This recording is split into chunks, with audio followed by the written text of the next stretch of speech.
आत्मा का इंतकाम अनोखी दुल्हन। आजा रे तू दिल के सहारे, तुझको पुकारे गीत हमारे मेरे ओ सजना। रात के सन्नाटे में जहाँ दुनिया सो जाती है, चारों तरफ सन्नाटा छाया होता है, ऐसे में उस अंधेरे को चीरती बड़ी दर्द भरी आवाज फिजा में तैरती हुई माहौल को गमगीन कर देती है। बहुत ही भरी आवाज में गाया ये गीत सोते हुए लोगों को जगा देता है, और जो अभी भी जाग रहे होते हैं उनके दिल को तड़पा देता है। आवाज बहुत दर्द भरी है, इसमें कोई संदेह नहीं है, लेकिन बहुत खौफनाक भी है, ये भी सही है। इस आवाज को सब पहचानते हैं। करुण स्वर गाने वाले के लिए है, लेकिन सुनने वाले के लिए मौत का परवाना है। ये गीत गूंजता है तब गलियों में एक साया निकलता है जो एक औरत का है। धीरे धीरे चलती हुई वो सुनसान गली में जाती है, सफेद कपड़ों में होती है, कमर तक खुले हुए उसके बाल झूल रहे होते हैं, और धीरे धीरे जाकर किसी खास दरवाजे पर रुक जाती है। बड़ी मधुर आवाज में बुलाती है और निकलने वाले को अपने साथ ले जाती है। फिर वह जाने वाला लौटकर नहीं आता है, आती है तो उसकी मौत की खबर। वो इंतकाम में सुलगती हुई एक आत्मा है, जो किसी खास मकसद से ही लोगों को मार रही है।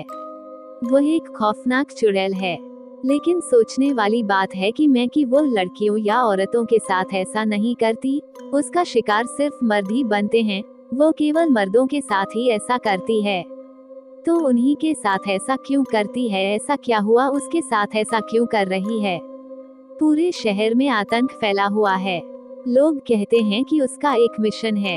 उसका क्या मिशन है ये किसी को नहीं पता। हर कोई डरा हुआ है, हर जगह खौफ पसरा हुआ है। क्या पता कौन सी गली में दस्तक हो और उसकी मौत उसे खींच कर ले जाए। क्या पता आने वाले कल में किसकी बारी है। क्या वह सबको मारती है या कुछ चुनिंदा लोगों को ही? वह चुड़ैल कैसे बनी? इन सब बातों का अब होगा पर्दाफाश। आइए चलते हैं इस खौफनाक कहानी का राज जानने के लिए बेंगलुरु के एक ऑफिस में। चल यार, ऑफिस में बैठे बैठे बोर हो गए हैं, चल आज कहीं घूमने चलते हैं, कौशिक ने उकताए हुए स्वर में सौम्य से कहा। कौशिक ने भी उसका अनुमोदन किया। सच यार, मैं भी बोर हो गया हूँ, एक सी रूटीन में बंद कर ऐसा लगता है कि जैसे जिंदगी यहीं थम कर रह गई। हम बिल्कुल मशीन बनकर रह गए हैं। कोई एडवेंचर, कोई जरा सा भी थ्रिल नहीं, वही बोरियत भरी रूटीन। तो फिर चल कहीं दूर चलते हैं, इस ऑफिस से दूर। दो सौम्य ने लंबी सांस छोड़ते हुए कहा। सौम्य हर समय पता नहीं किस दुनिया में गुम रहता था। उसको हंसते हुए तो कभी कभार ही देखा जाता था। कौशिक उसको इस बात के लिए कई बार टोक भी चुका था, लेकिन सौम्य हंसकर टाल देता, कह देता कि आदत है, सबकी आदत एक सी नहीं होती। तू अलग तरह का है, मैं अलग तरह का हूँ। दोनों कंप्यूटर इंजीनियर हैं और अकेले ही बेंगलुरु में रहते हैं।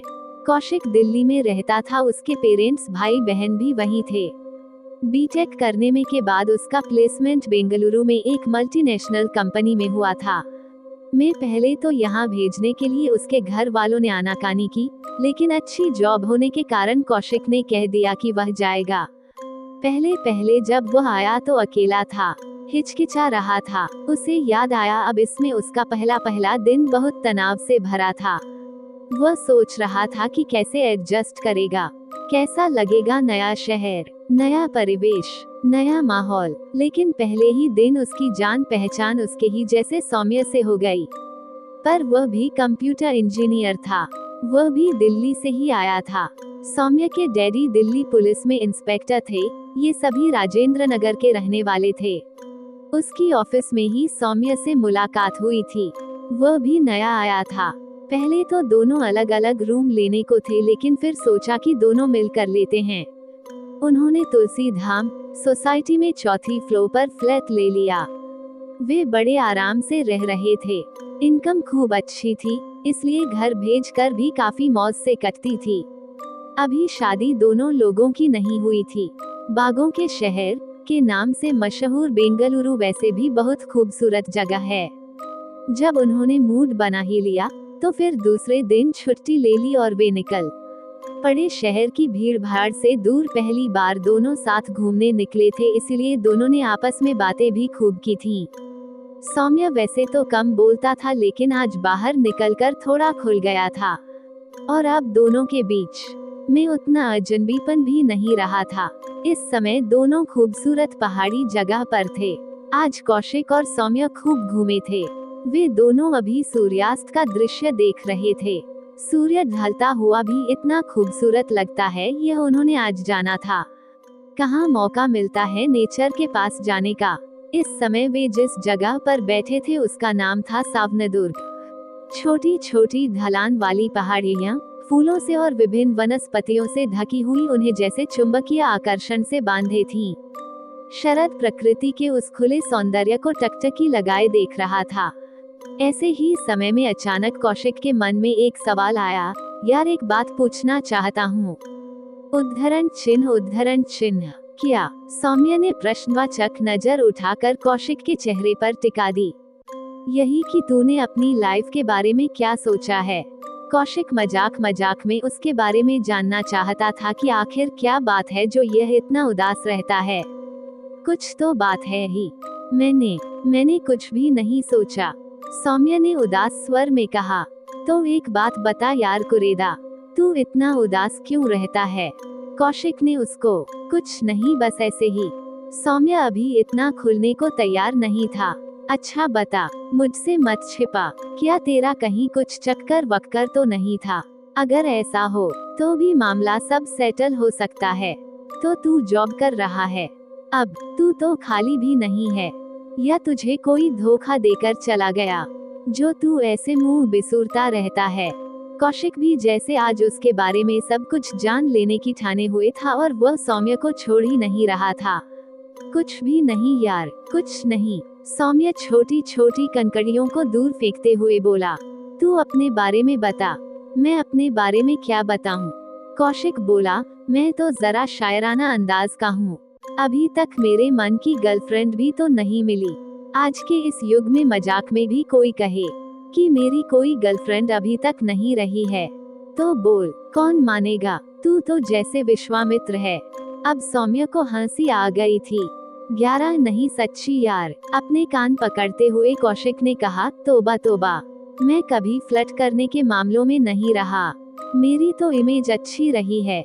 हाँ और क्या, कुछ अंदर से ऐसी बात रहती है कि मैं लड़कियों को फ्लर्ट नहीं कर पाता। मैं सोचता हूँ कि जिससे भी मेरा रिश्ता जुड़े वह सच्चे दिल का हो, वह मेरी बातों को समझे। I mean, बिन कहे मेरी बातों को समझ जाए। ऐसा हो कि उसके संबंधों में कोई स्वार्थ ना हो। अरे ये तू कौन से जमाने की बात कर रहा है? आजकल ऐसा है कहाँ? सौम्य उसकी बात को काट कर बोला। छोटी सी जिंदगी होती है, उसे जी भर कर जीना चाहिए। हर पल बस बेफिक्री का हो। है ही क्या जिंदगी में? आज है कल ऊपर चले जाना है, उसके लिए इतना दिमाग पर बोझ क्या लेना? सौम्य ने अपनी फिलॉसफी झाड़ी। वो बिल्कुल ऐसा ही हो जैसा मैं सोचा करता हूँ। खूबसूरत हो, बिल्कुल मेरी कविताओं की तरह, मेरी शायरी की तरह। बस तब तो हो गया तेरा इश्क और मिल गया तुझे तेरा महबूब। तू सारी जिंदगी हवाई किले बनाने में ही गुजारेगा। कुछ भी हो यार, चाहे तू हंसे, लेकिन मैं सच बता रहा हूँ कि मुझे अभी तक भी ऐसे ही साथी की तलाश है। मुझे समझ में नहीं आता मैं क्या चाहता हूँ, मैं किसे ढूंढता हूँ। क्या वो इस वर्ल्ड में मिलेगी भी जिसे मैं सपनों में देखता हूँ, सोचता हूँ? वैसी ही इमेजिन वर्ल्ड की परी हो, वही रहेगी मेरे दिल में, वही चलेगी मेरे साथ। बस यार इसी वजह से आज तक मैं अकेला हूँ। मेरी फितरत ऐसी नहीं है कि लड़कियों से खेलो और फिर उन्हें छोड़कर दूसरे की तलाश में चल दो। एकाएक कई रंग समय के चेहरे पर आए और गुजर गए जिन्हें कौशिक ने नहीं देखा। आओ अब चलें, अब तो बहुत देर हो गई है, सौम्य ने अनमने ढंग से कहा। चलो, कौशिक अनिच्छा से बोला। जैसे ही उसने उठने का उपक्रम किया उसे हल्की सी कराहने की आवाज सुनाई दी। उसने चौंककर सौम्य की ओर देखा। क्या तुम्हें यह आवाज सुनाई दी है? सौम्य भी इधर उधर देख रहा था। हाँ कौशिक, लगा तो ऐसा ही था कि जैसे कोई कराह रहा है। अब की बार स्पष्ट स्वर में सुनाई दिया, मुझे बचा लो, मुझे बचाओ, पानी पानी। दोनों बहुत जोर से चौंके। यार कुछ चक्कर तो नहीं है? सौम्य डरते हुए बोला। यहाँ किसी इंसानी छाया तक का नाम नहीं है। ऐसे में आवाज कहाँ से आ रही है? कहीं भूत ऊत तो नहीं है? यार कौशिक निकल लो यहाँ से। कैसी बात करते हो, इंसान हो या जानवर, कुछ दिमाग का इस्तेमाल भी कर लो। कोई भूत प्रेत होता तो हम अब तक यहाँ आराम से नहीं बैठे होते। अब तक वह हमें चबा चुका होता। कौशिक के स्वर में झुंझलाहट थी। अरे हाँ, इस बात पर तो मैंने ध्यान ही नहीं दिया, पर नाराज क्यों होता है यार? चल देखते हैं, आगे आगे तू पीछे पीछे मैं। शाम का झुटपुटा उतर आया था। दोनों ने सुना, इस बार आवाज बहुत स्पष्ट थी, जो किसी लड़की की थी। मुझे निकालो, मुझे बचा लो, पानी पानी। इतनी दर्द भरी आवाज थी कि दोनों अब उस करुण पुकार को नजरअंदाज नहीं कर सके। लेकिन सौम्य उस आवाज से और भी डर गया। बोला, माना कोई जरूरतमंद है, लेकिन मुझे तो वो कोई चुड़ैल लगती है। वह नीचे नहीं गया, वह वहीं रुक गया और कौशिक से बोला, जाओ, तुम ही इस लड़की को बचाने का पुनीत कार्य करके आओ। कौशिक सौम्य के डर को लक्ष्य कर मुस्कुराने लगा और उसे तैश दिलाने के लिए बोला, यार, काया डरते हैं जिनकी आत्मा कमजोर होती है, जिन्होंने कोई पाप किया होता है। मैंने कोई पाप किया है क्या? ये देखो, अभी गया अभी आया। कहकर वह दूने जोश से पहाड़ी की ढलान उतरने लगा, उस आवाज का अनुसरण करते हुए उस ओर बढ़ा। उसे आश्चर्य हो रहा था कि लड़की यहाँ कैसे आ गई। इस शांत बियाबान जगह में वो क्या कर रही थी? नीचे जाकर उसने देखा कि एक उभरी हुई जगह, पत्तों के ढेर से आवाज आ रही है। मेरा दम घुट रहा है, मुझे निकालो। कौशिक ने उस जगह से सूखे पत्ते से हटाने शुरू किए। उन पत्थरों से उसे एक लड़की का हाथ दिखाई दिया। उसने जल्दी से मिट्टी, पत्थर और पत्तों को उठाया तो पहले लड़की का सिर दिखाई दिया, फिर पूरी लड़की बरामद हुई। लाल रंग की सितारों से झिलमिलाती साड़ी पहने हुई थी, जो मिट्टी में सनकर धूल गर्द में अटकर बदरंग हो गई थी। कौशिक को जैसे झटका लगा, उसकी कल्पना साकार हो गई थी। उसकी इमेजिन वर्ल्ड की परी उसके सामने थी। ऐसी ही लड़की के बारे में तो वह सोचता था। वही शक्ल, वही सूरत। लड़की बहुत खूबसूरत थी। कौशिक उसको देखता ही रह गया। फिर उसे होश आया कि वह लड़की उसके बारे में क्या सोचेगी। उस लड़की के चेहरे और पूरे शरीर पर चोट थी, जगह जगह से खून बह रहा था। कौशिक को उस पर बहुत तरस आ रहा था, अपनी सी लग रही थी वह। सच बात तो ये थी कि वो उसकी खूबसूरती के जादू की गिरफ्त में आ गया था। उसकी लाल साड़ी को देखकर लगता था कि वह शादीशुदा है, पर और कोई चिन्ह जैसे सिंदूर, बिछिया मंगलसूत्र उसके शरीर पर नहीं थे। कौशिक ने उसे पानी मिलाया, गट गट करके वह पूरी बोतल का पानी पी गई। अब उसने अपनी आंखें ढंग से खोली। वो बड़ी कोशिश करके धीरे धीरे खड़ी हुई और धूल झाड़ने लगी। कौशिक ने उससे एक साथ कई सवाल दाग दिए। आप कौन हैं और यहाँ कैसे फंसी? क्या आपको किसी ने चोट पहुँचाई है या कोई दुर्घटना हुई है? अरे रुकिए, रुकिए। वह हंसी, उसकी हंसी भी भुवन मोहिनी थी। दिल के तार झनक उठे। धूल, चोट के निशान, खून लगा होने पर भी जो चेहरा हंसता हुआ कीचड़ में कमल की तरह सुंदर लगता है, वह स्वस्थ होने पर और श्रृंगार करने पर कितना सुंदर होगा। वो उसकी सुंदरता पर हैरान था या कोई और बात थी जो वो उसकी गिरफ्त में जकड़ रहा था? कुछ ऐसा था उस लड़की में। कहाँ खो गए? मैं यहाँ घूमने आई थी, अकेले ही घूमने निकल जाती हूँ। मुझे प्रकृति के नज़ारे देखना बहुत अच्छा लगता है। अब वो लड़की कौशिक को बता रही थी, मैं वहाँ पहाड़ी पर खड़ी खड़ी अपनी सेल्फी ले रही थी। तभी अचानक आंधी आए और उस आंधी में मैं अपना संतुलन कायम नहीं रख पाए और लुढ़कती हुई यहाँ आकर गिरी। ऊपर से लुढ़कते हुए पत्थर आकर गिरे। उन पत्थरों ने और पत्तों ने मुझे ढक लिया। मैं तो तुरंत ही बेहोश हो गई थी। पता नहीं कब तक बेहोश रही। जब होश आया तो मैंने मदद के लिए पुकारा और आप चले आए। इतना कहकर उसने जो कृतज्ञ नजर कौशिक पर डाली तो कौशिक निहाल हो गया। चलिए आपको आपके घर पहुंचा दूं। आप घायल हैं, अकेले नहीं जा पाएंगी। मेरा घर। उसकी बड़ी बड़ी आंखों में उदासी तैर आई। मेरा घर कोई नहीं है, अनाथ हूँ। अनाथ आश्रम में पली बड़ी हूँ। और फिर मैं एक स्कूल में पढ़ाने लगी थी। मैं एक बार बीमार हो गई, इसकी वजह से कई दिन तक स्कूल नहीं जा पाए और तब स्कूल से मुझे निकाल दिया गया। मैं अलग कमरा लेकर रहती थी, किराया नहीं दे पाए तो उसने भी मुझे निकाल दिया।